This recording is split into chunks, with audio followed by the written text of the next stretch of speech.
Bonjour à tous, je vais vous parler du film Le Sens de la Fête de Olivier Nakache et Éric Toledano avec Jean-Pierre Bacry, Jean-Paul Rouve. Le pitch en quelques secondes: Max est traiteur, il est un petit peu depuis 30 ans, il est un petit peu en bout de course et il s'attelle au dernier préparatif d'une prestation qui a lieu le soir même, à savoir un mariage dans un château du XVIIe siècle. Bon, sachez avant toute chose que j'aime quand même pas mal le cinéma de Toledano et Nakache. Au fil des années, ils ont vraiment réussi à imposer un style qui leur appartient. On reconnaît leurs films assez rapidement, souvent des films à Coro. Donc j'aime bien leur style. J'ai toujours trouvé qu'en matière de comédie française, ils tiraient plutôt le genre vers le haut. Voilà, donc quelque part, j'ai mes préférés, ça serait plutôt Tellement proche.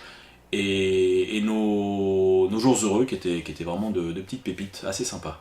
Voilà, j'ai trouvé Intouchable correct, mais pour moi il manquait un peu l'étincelle.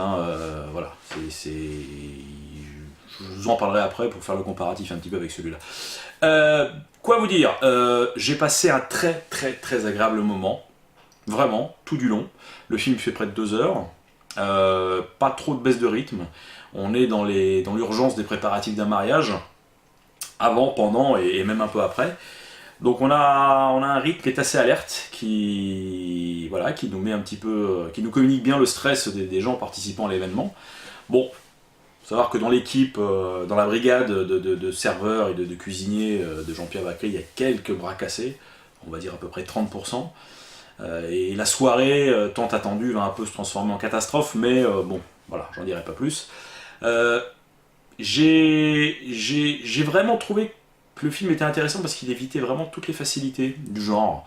On reste dans quelque chose de crédible à tous les instants. Et voilà, il y a même des gags qu'on voit arriver qui s'auto-annulent. Comme si au moment les deux auteurs avaient s'étaient dit non, c'est trop facile ça. Je vais peut-être me faire lyncher, mais je dirais même que j'ai trouvé qu'il y avait plus de facilité dans Intouchable que dans ce film-là, qui plaira pas forcément à tout le monde. Alors je sais que c'est parti pour être un gros succès public, il fera au minimum 8 à 10 millions d'entrées, mais c'est un film moins facile, enfin moins évident, on va dire, qu'Intouchable, voilà. J'ai pas vu Samba, donc je n'en parlerai pas dans cette rubrique, mais j'ai vu tous leurs autres films. Donc ce qui m'a plu également, évidemment, c'est Bon, je suis un inconditionnel de Jean-Pierre Bacry, donc voilà, il pourrait lire l'annuaire dans une cabine téléphonique, j'achèterai le DVD. Il y a... bon, c'est pour ceux qui aiment, et j'en fais partie, c'est du Jean-Pierre Bacry râleur, pléonasme, peut-être. Mais voilà, râleur, c'est du Bacry râleur, mais c'est peut-être parce qu'il prend de l'âge, mais il y a en plus un petit côté résigné dans ses agacements qui colle très bien au personnage. On sent que le type est un petit peu au bout du rouleau, quoi. Il a tout donné pour son boulot et malheureusement la soirée qu'il organise va pas forcément se dérouler sereinement.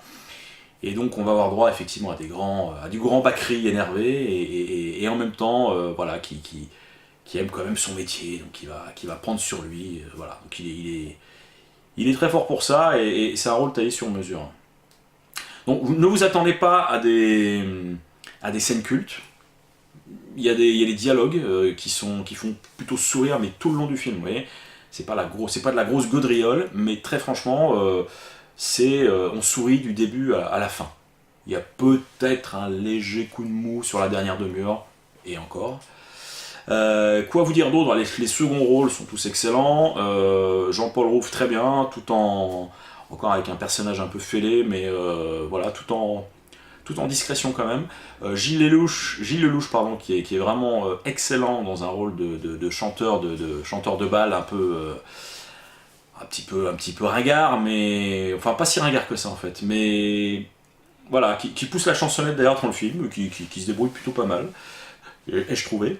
Voilà, très bien, très bon, et il y a une idée quand même qui est assez... bon, on va pas dire non plus que c'est l'audace du siècle, mais qui va un petit peu à rebrousse-poil de la comédie type qu'on est censé voir, c'est que le marié, voilà, voilà, le marié qui co-organise donc la fête avec Bakri, est un type odieux, c'est un connard, c'est vraiment, il est odieux, donc c'est amusant de voir finalement que bah, tous ces gens-là, toutes les équipes doivent finalement s'adapter, c'est la phrase leitmotiv de Bakri dans le film. On s'adapte, et effectivement, bah voilà, même si le client est un con, ses desiderata sont des ordres. Voilà, donc voilà, j'ai trouvé aussi que même si les personnages n'étaient pas forcément totalement cernés, on devinait pas mal un peu le vécu. Bon, je pense notamment au personnage interprété par Vincent Macaigne, voilà, qu'on devine un peu largué, un peu paumé. Voilà, c'est pas clairement dit, mais on devine. Ce qui est agréable, c'est voilà, chaque personnage, même ceux qui sont quasi fugitifs à l'écran, sont quand même bien campés. Voilà, il n'y a pas de psychologie à deux balles, mais il y a, voilà, on sent qu'on a affaire à des vrais gens. C'est ce que j'aime dans le cinéma de Toledano et Nakache. Il y a une bienveillance qui n'est pas une condescendance. Il y a vraiment je crois que c'est des gens qui ont fait pas mal de petits boulots avant d'arriver dans le cinéma. Et je trouve que, ouais, ils racontent pas de conneries, ils savent de quoi ils parlent. Alors, il y a un côté un peu, voilà, filmé à l'arrache, je vais pas aller jusque là, mais voilà, il y a un stress qui est bien rendu par la mise en scène. Et puis, je vais pas aller jusqu'à dire qu'on est dans un reportage, mais on retrouve un petit peu le côté prenant qu'on aurait à regarder un envoyé spécial sur un mariage dans un château du XVIIe siècle. Donc il y a déjà un intérêt, parce qu'on a vraiment l'impression de voir des vrais gens bosser.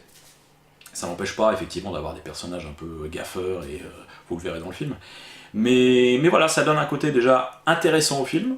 Moi, ça m'a intéressé. J'ai assisté à peu de mariages dans ma vie, mais là, pour le coup, ça m'a permis d'apprécier le film encore plus. Et au-delà de ça, effectivement, bon, on a une multitude de personnages voilà, plus ou moins comiques.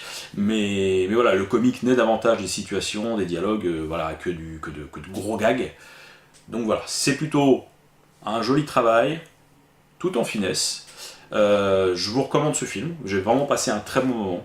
Voilà, pour ceux qui ont vécu des mariages, ça leur rappellera plein de souvenirs. Et voilà, alors je vous préviens, on n'est pas dans la grosse cavalerie, mais on est dans quelque chose de subtil, de parfois émouvant, de drôle hein, quand même, ça reste une comédie. Et voilà, et puis c'est un Bakri show comme je l'aime, donc voilà. Je vous recommande vivement Le sens de la fête. Merci à vous, et puis bah continuez à aller au cinéma. Ah, ne partez pas tout de suite, je crois que quelqu'un a quelque chose à dire à propos de Mother, mais Ouais, à propos de Mother, là, de Aronofsky, il y a des gens qui m'ont dit que j'avais rien compris au film, qu'en fait c'était le film d'une métaphore sur la Genèse, tout ça. Abel, Caïn, Dieu... Ouais, c'est bien. Bah en fait, mea culpa, le film en fait est super. Voilà. Non, je déconne, c'est toujours une merde.